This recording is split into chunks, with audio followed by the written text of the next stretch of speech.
One point when I asked him how he was preparing to possibly be president, and are you reading the great presidential biographies, for example, and he paused for an unusually long time.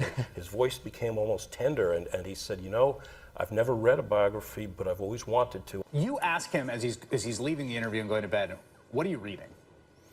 What was that, and what did he say?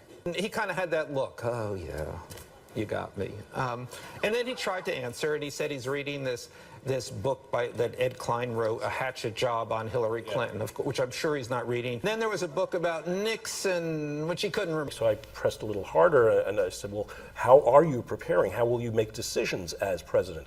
And he said, well, I'm not going to be reading any big reports or anything like that. And he told me the story of how a guy from Wall Street came to him, wanted him to make a deal in China, and said there was an innovative kind of financing that he wanted Trump to consider. And so Trump said, well, I don't know anything about that. And the guy said, no problem, we've done some research, I have a report, I'll send it to you today. And Trump said, don't send me any blanking reports. And did you review the lease at all before you signed it? No. How many leases like this have you reviewed in your career? Signed or reviewed? Reviewed. Not too many. I signed hundreds. Much more than that. But I don't generally review them. I have somebody that, whether it's an executive or in this case, one of my children, you know, I rely on people to do these things. Section 23D. Okay. Okay, got it. Yeah. You did not review this section What of the does that lease. say? Monetary damages. This is in the remedies section. I did not, no. Okay. Would you be able to read this section and tell us what your understanding of it is? Objection. Mr. Trump isn't a lawyer. I mean, do you want me to read it? It's long. It is long. It's very long. It is long. I would like you to read just the monetary damages section, starting at the number 1 in the middle of the page. Just there.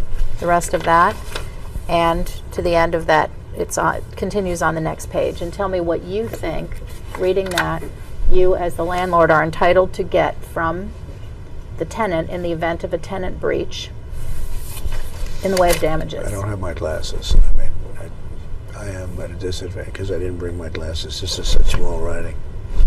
All right, well, well, if the witness can't actually physically read the language, I that's a mean, problem. it's very small writing. I can make it out. Do you want me to try? Well, we can have, you know what Interesting. we can do? We can have a bigger copy made of these pages. Let me try. Let me just do it. All right, I have to place on the record a hearty objection.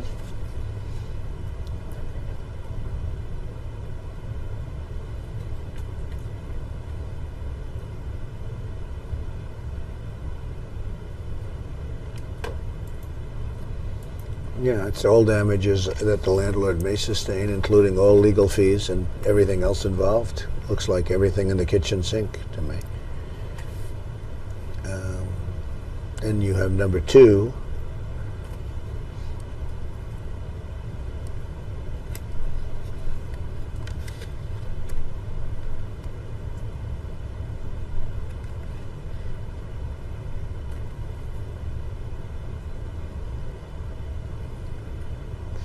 To value the positive difference with the aggregate amount of the base rent and the additional rent.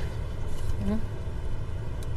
Yeah, I mean, basically it's saying you have to pay all damages, and going forward you have to pay rent and other things. I mean, it's a complex clause, but it's a pretty standard damages clause. Okay. I think you'll find. Who do you talk to for military advice right now? Well, I watch the shows. I mean, I really see a lot of great, you know, when you watch your show and all of the other shows. Okay, so he's like, he doesn't really know how to read.